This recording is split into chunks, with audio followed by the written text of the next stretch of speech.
정부가 민간택지에도 분양가 상한제 도입을 앞두고 있는 가운데 주택 소비자들에게 로또가 될 것이다 라는 목소리가 큽니다. 집값을 잡는 효과도 없을 것이란 얘기도 나오고 또 공급 부족으로 되래 집값이 폭등할 것이다 라는 우려도 나옵니다. 이 말들 다 맞는 말일까요? 시장에선 분양가 상한제 도입에 대한 거부감이 큰 모습인데 진실은 무엇인지 오늘은 이 이야기 낱낱이 파헤쳐 보도록 하겠습니다. 부동산팀의 정창신 기자 함께합니다. 안녕하십니까, 정 기자? 네, 안녕하세요. 네, 팩트체크부터 합니다. 분양가 상한제 도입하면 집값을 잡을 수 있는 겁니까? 네. 자, 일단 이 업계에서는 그동안 이 고분양가로 주변 집값이 오르고 또 이후에 분양하는 단지들은 이 오른 집값이 반영되다 보니까 또 고분양가가 나오고 이런 과정이 반복되면서 집값이 오르고 이 분양가가 오른다 이렇게 좀 분석을 했는데요. 네. 그러니까 애당초 이 고분양가를 잡는다면 집값도 잡을 수 있다 이런 얘기입니다. 그런데 뭐 맞는 얘기죠. 그런데 이 분양가 상한제가 조금 더 실효성을 갖추려면 한 가지 더 해야 될 일이 있는데 네. 그게 뭐냐면 일단 이 분양가 상한제가 도입이 되면 이 어떻게 분양가가 산정이 되냐면 이 아파트 토지비에 그러니까 토지비는 이제 감정평가로 매겨지는 가격이고 이 토지비에다가 정부가 책정한 기본형 건축비란 게 있습니다. 자, 이 가격이 더해지고 또 업체들의 적정 이윤을 붙여서 시장 가격 이하로 분양가를 산정하게 되는데요. 그런데 이 기본형 건축비를 산정할 때 이 공사비를 좀 투명하게 공개를 하면 뭐 좀 공사비 뻥튀기 하는 걸 좀 막을 수 있으니까 분양가를 좀 더 실효성 있게 할 수가 있는 거거든요. 그러니까 쉽게 말해서 뭐 고가의 자재를 썼으면 어디에 얼마 가격에 이 자재를 썼는지를 좀 명확하게 밝히라는 얘기입니다. 네. 한마디로 투명성이 전제가 된다면 이 분양가 상한제 실효성도 높아질 수 있다 이런 말씀이신 것 같은데 이게 근데 처음이 아닙니다. 2007년도 한마디로 노무현 정부 때 분양가 상한제가 도입이 됐었고요. 2014년도까지 시행이 됐었는데 그때 당시는 상황이 어땠나요? 네.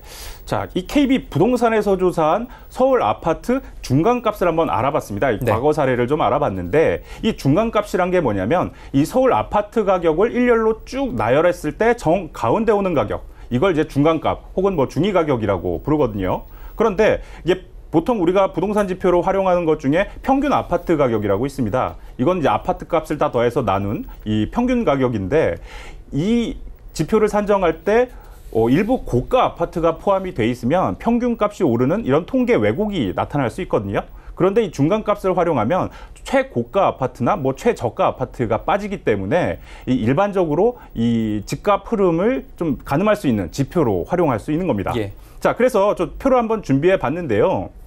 자, 보시면 지금 나오고 있죠. 자, 2007년 9월에 민간 분양가 상한제가 시행이 됐는데 자, 2008년, 9년을 좀 보시면 소폭 상승하다가 10년에는 좀 하락을 했고 이후 2011년에 또 소폭 상승했다가 2014년까지 4년 동안 좀 전반적으로 하락하는 모습을 볼 수가 있습니다. 그러니까 이 분양가 상한제를 도입을 했더니 집값이 크게 오르지도 않고 내리지도 않는 좀 안정된 모습을 보였다. 이렇게 좀 분석을 할 수 있고요. 실제로 그럼 얼마나 가격이 좀 나왔냐 이걸 또 보면 아까 표에서도 좀 봤지만 예.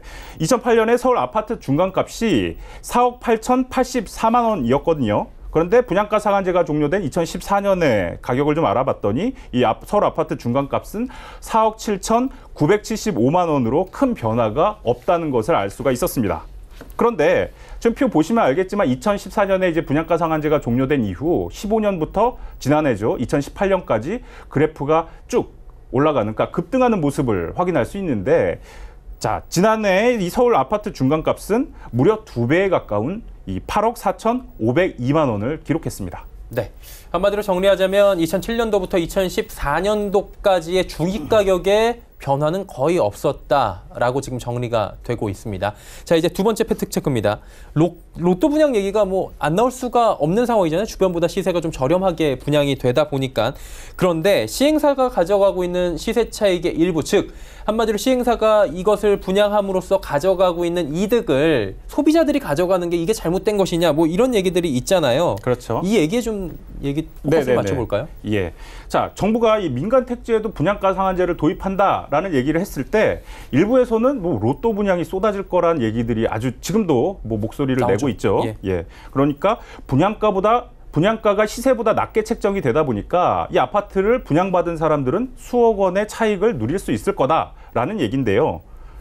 자, 하지만 이 당첨자가 가져가는 수익을 만약에 제한을 한다면 누군가는 이 혜택을 볼 텐데 그게 바로 누굴까요? 시행사나 조합 측이 된다는 얘기죠. 그렇죠. 바로 이 개발 주체들이죠. 말씀하신 대로 예. 시행사나 뭐 재건축, 재개발, 정비사업 조합이 되겠죠. 그런데 잘 아시다시피 지금 우리 분양시장은 이 가점제가 확대되면서 무주택 서민을 중심으로 이 청약시장이 지금 재편이 됐거든요. 네. 그러니까 집 한 채 사기 위해서 전 재산을 쏟아부은 사람들이란 얘기입니다. 그런데 이 분양할 때 또 특별 공급이라고 우리가 흔히 뭐 특공 하는데 이 특별 공급이라고 해서 특정 계층에게 우선 집을 마련할 수 있게 배려해 주는 제도인데 이 계층들이 누구냐면 이 신혼부부나 뭐 다자녀 가구 혹은 노부모 부양 가구 뭐 이런 계층들입니다. 이런 부류들을 우리가 뭐 투기 세력이다 이렇게 말하진 않거든요. 그런데 이들이 분양가 상한제로 좀 싸게 분양을 받았는데 나중에 시세가 올라서 뭐 차익을 좀 누렸다. 그래서 로또 분양이라는 게 뭐 잘못된 거냐? 그게 잘못은 아니라는 거죠. 이들은 뭐 투기 세력이 아니니까. 이 부동산 개발업을 하는 이 시행사 같은 이 개발 업체들은 보통 싼 값에 땅을 미리 사뒀다가 이후에 이 땅에다가 아파트를 짓고 분양을 해서 뭐 시세 차익을 거두는 그런 구조로 돈을 벌고 있는데요.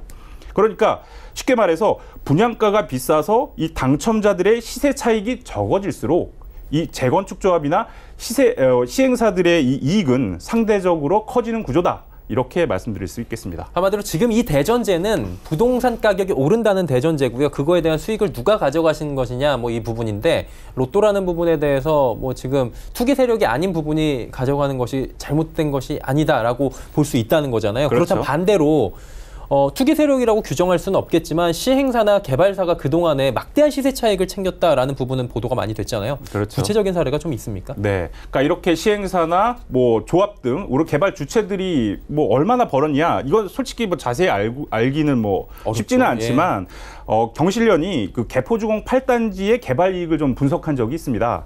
자, 이걸 좀 알아보니까 경실련에 따르면 이 공무원 연금공단이 이 개포주공 8단지 땅을 176억 원에 샀는데 이걸 나중에 되팔 때 봤더니 1조 2천억 원에 매각을 합니다. 어마어마하네요. 예, 큰 차익을 누린 거죠. 그러니까 1조 1,700억 원의 시세 차익을 본 거고요. 또 이 땅을 산 현대건설은 토지비 차익과 건축비 부풀리기로 9천억 원가량의 개발 이익을 봤다라고 경실련은 추산하고 있습니다.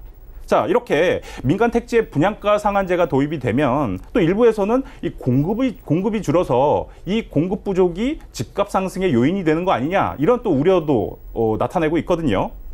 그러니까 시행사나 조합들이 분양을 미루니까 그러니까 내가 원하는 분양가를 다 받지 못할 바엔 지금 분양을 하지 말자. 분양을 좀 미루자라는 그렇죠. 얘기인데 그렇게 공급이 줄어드니까 결국은 집값이 오를 수밖에 없다라는 얘기입니다. 그런데 이게 과연 맞는 말인지는 우리가 이 다음 이슈 플러스에서 자세히 짚어보도록 하겠습니다. 예, 보시던 시청자분들께서 다음 이슈 플러스 굉장히 또 기대를 하실 것 같은데 자, 오늘은 분양가 상한제 팩트체크에 대해서 이야기를 나눠봤습니다. 부동산팀의 정창신 기자와 함께했습니다. 고맙습니다. 네.